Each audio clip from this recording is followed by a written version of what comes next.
सफलता की कुंजी। प्रेरणादायक कहानी। एक व्यक्ति था जिसके जीवन में बचपन से ही समस्याएं थी।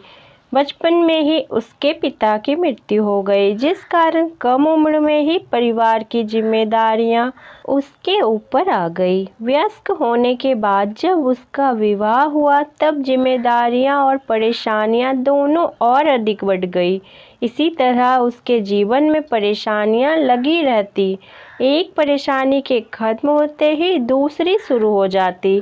इससे परेशान होकर व्यक्ति एक दिन एक प्रसिद्ध संत के पास जा पहुंचा। व्यक्ति ने संत से कहा, बाबा मुझे अपना शिष्य बना ले, मैं जीवन से बहुत परेशान हो गया हूँ और दुखी भी। संत बोले, ठीक है, तुम मुझे अपनी परेशानी बताओ। व्यक्ति ने कहा, बाबा मेरे जीवन में बहुत परेशानी है, एक समस्या खत्म नहीं होती और दूसरी शुरू हो जाती है। इस कारण मैं तनाव में और दुखी रहता हूँ और किसी काम में सफलता नहीं मिल पाती है। बाबा ने कहा कि ठीक है, मैं तुम्हारी परेशानियों का हल बताता हूँ, तुम मेरे साथ चलो। संत व्यक्ति को लेकर एक नदी के पास पहुँचे। संत ने व्यक्ति को नदी के किनारे खड़ा कर दिया और बोले, हमें ये नदी पार करनी है।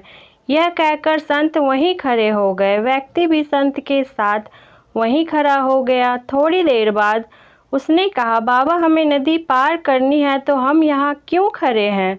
संत ने कहा, हम नदी के सूखने का इंतजार कर रहे हैं। जब नदी सूख जाएगी तो हम इसे आसानी से पार कर सकते हैं। व्यक्ति बहुत आश्चर्य होकर बोला, बाबा आप ये कैसी बात कर रहे हैं? नदी का पानी कैसे और ना जाने कब सूखेगा? हमें नदी को इसी समय पार करना चाहिए। संत ने कहा, मैं भी तुम्हें यही समझाने के लिए यहाँ लाया हूँ कि जीवन में समस्याएं तो आती ही रहेंगी। हमें रुकना नहीं चाहिए, बल्कि लगातार आगे बढ़ते रहना चाहिए।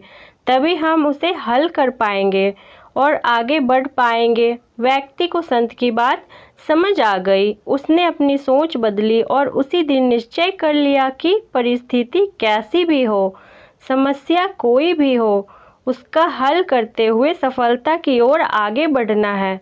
जीवन में समस्याओं से भागना समाधान नहीं है और निरंतर अभ्यास का कोई तोड़ नहीं है। आज की कहानी से आपको पता चल गया होगा कि मेहनत और परिश्रम से आप जीवन में बहुत कुछ हासिल कर सकते हैं। इसे ही सफलता की कुंजी कहते हैं और यह कभी भी व्यर्थ नहीं जाता है। अगर आप लोगों को मेरी यह कहानी पसंद आए तो इसे अपने दोस्तों के साथ शेयर करें और लाइक करना ना भूलें। ऐसे ही नए नए कहानियाँ देखते रहने के लिए मेरे चैनल कहानी संसार को सब्सक्राइब कर लें। धन्यवाद।